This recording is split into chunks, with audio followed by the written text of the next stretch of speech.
Black Lightning really needs to get a new suit. Looks like he's a kid who's outgrown his onesie PJs.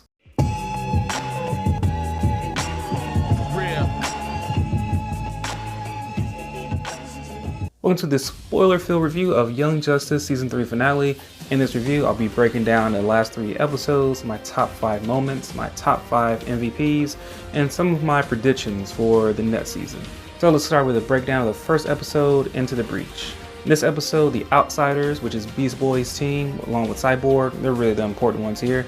They go off to Granny Goodness's place, or wherever she's at. Overlord is there, and they need to save Violet. When they get to Granny Goodness' place, they pretty much run into a trap, and Granny Goodness puts them into Overlord's dimension, wherever it's eating away at your soul.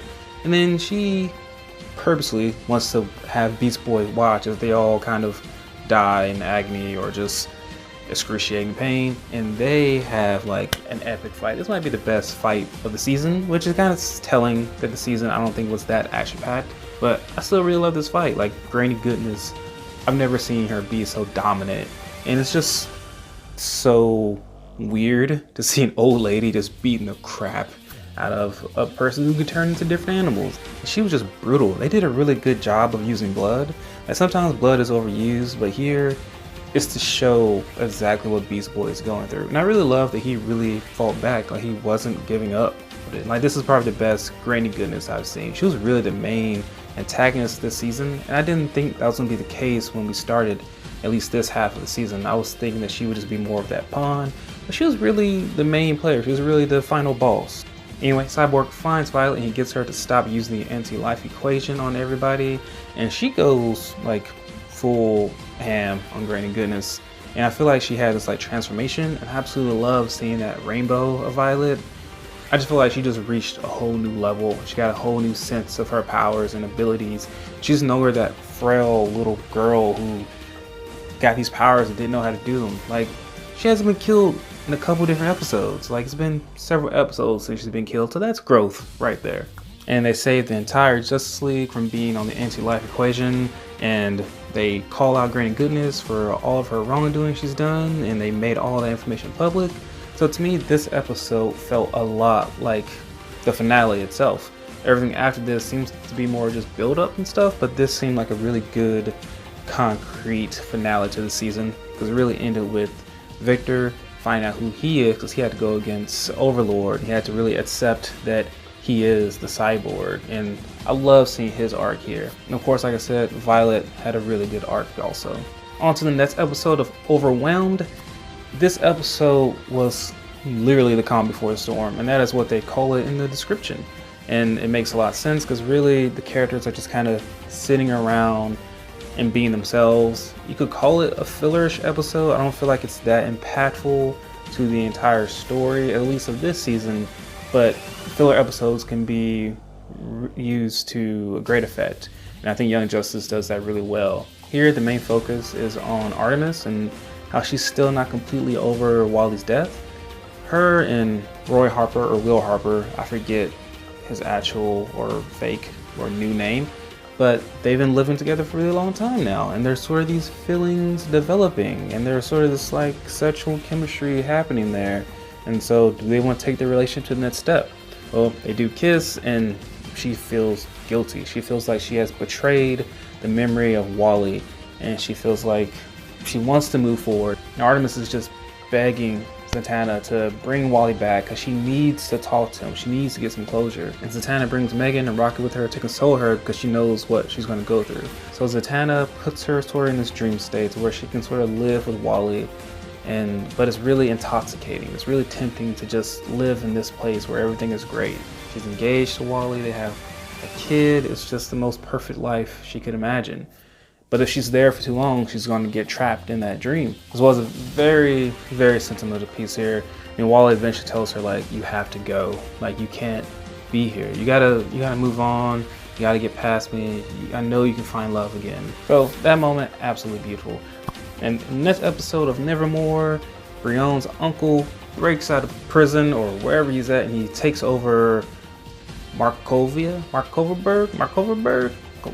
It's something. Both outsider teams, they band together to take out this threat. But Terra, who is a mole on the team, is instructed by Deathstroke to kill Beast Boy so it can work in favor of the light. Now, as Terra's about to kill Beast Boy, Artemis tells her, hey listen, you don't have to do this. You don't have to do what Deathstroke is gonna tell her. And I love this moment. Deathstroke was like, I thought this was a clean line. And then Artemis goes on to explain, like, we've known that you were a mole this whole time. Batman read Deathstroke's micro facial expressions and knew that he was lying. Like, it's a perfect Batman moment. I always love in this show, they do a really good job of revealing truth to everyone.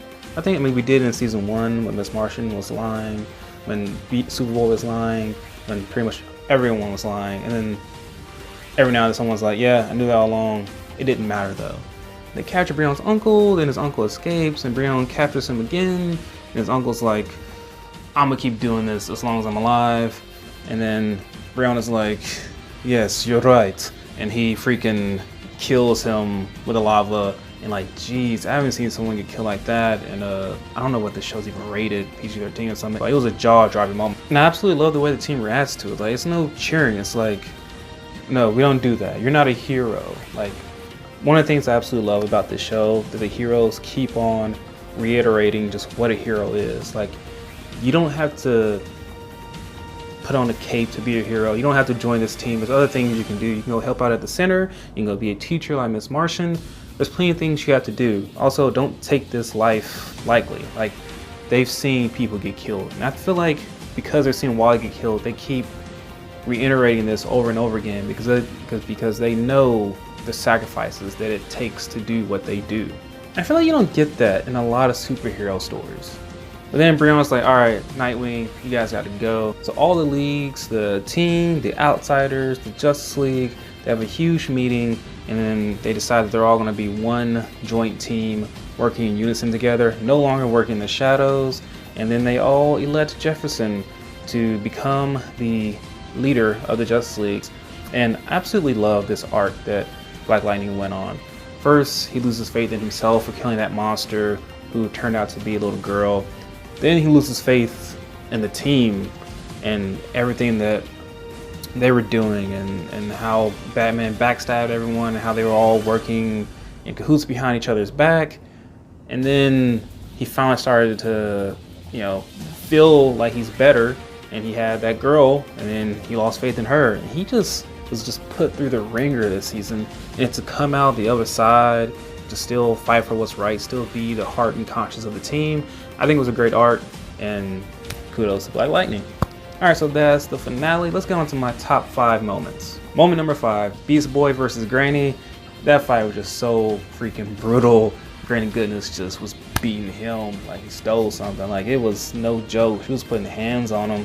And I love that Beast Boy didn't back down. And sometimes it seemed like Beast Boy was knocked out and he was going to go unconscious, but he just kept fighting. Number 4, Brion kills his uncle. That brutal. These episodes have just been brutal. Like, he freaking threw lava down his nose and throat in order to kill him.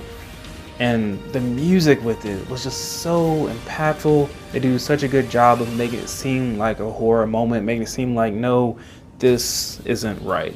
Number 3, the team knew about Terra. Now, this is just a Batman fan to me, but man, I love it. It is so Batman for him to already know that Terra was like an undercover agent for the Light, because he read Deathstroke's micro facial expressions and knew that he was lying. And I love when Deathstroke finds out, like, because they can hear on the other line. First of all, Deathstroke is like, I thought this line was secure. And then Lex says to him, micro facial expressions.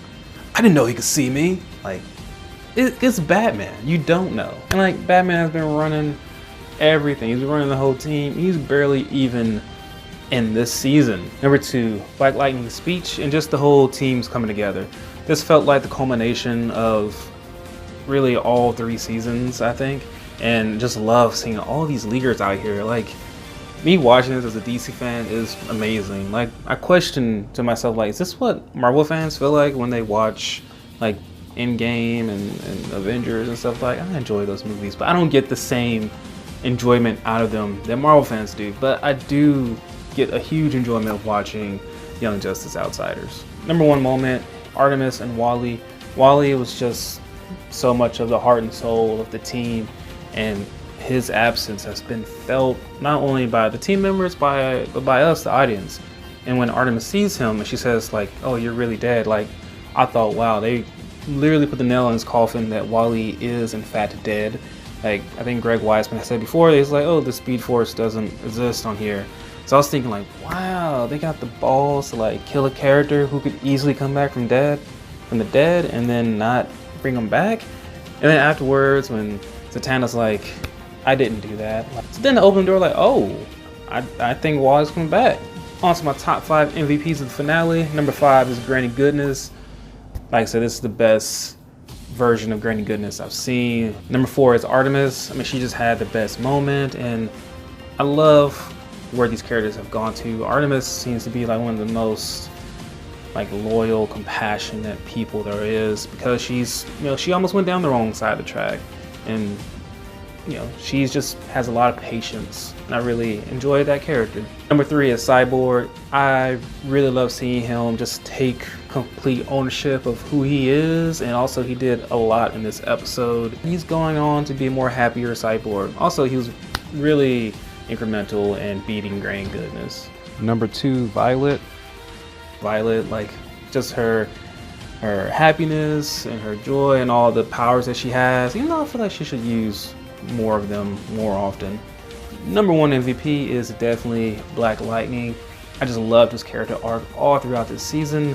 I think he was just done so well. He was the conscience of the Justice League. On to predictions. I'm expecting a full-scale invasion of Darkseid and the forces of Apocalypse onto Earth, because I think eventually Darkseid, he can't be like Thanos, right? He hasn't had a word of dialogue yet. Like, I want him to just have some ominous dialogue, just like, "I am death, I am the anti-life, I am the alpha and the omega," or really just the omega, or just "I am a god," or "I am," or Darkseid is, depending on what point of view. I think he'll have to come up because Metron was talking to Violet and Cyborg and talking about how they are going to be great obstacles, how Darkseid would find them interesting. Also coming up is the Legion of Superheroes. They showed a waitress at that diner that they all went to, which I think was the first diner that Bruce Wayne and Clark Kent had like pie together when they were talking about Connor being Superman's son. Also, maybe we'll get more Malafa'ak, which is Megan's brother, and that'll be interesting. Love to get more John Jones in here. He wasn't really in this season that much. Okay.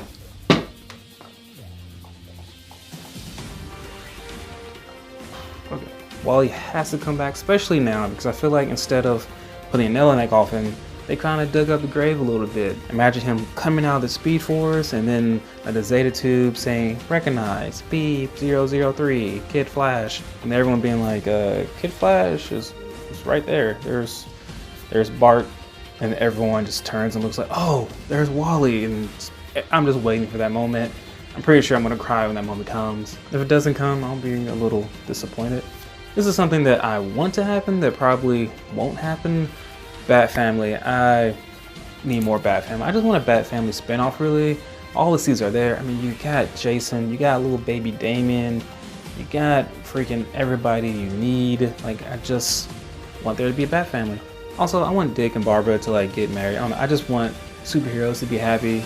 Speaking of the Bat Family, I really want Dick Grayson and Barbara Gordon to like get married and have kids and live a somewhat happy life.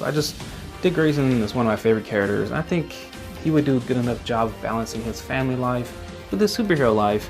And I just want one universe where at least one of my favorite superheroes just have a really happy life.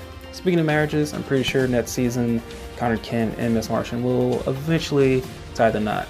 I do look forward to seeing Black Lightning become the leader of the Justice League and all the teams, although admittedly, next season he'll probably take a backseat in story the same way that like Blue Beetle took a backseat. Like, each season, the story tends to focus on just a few select characters and everyone else is just around it.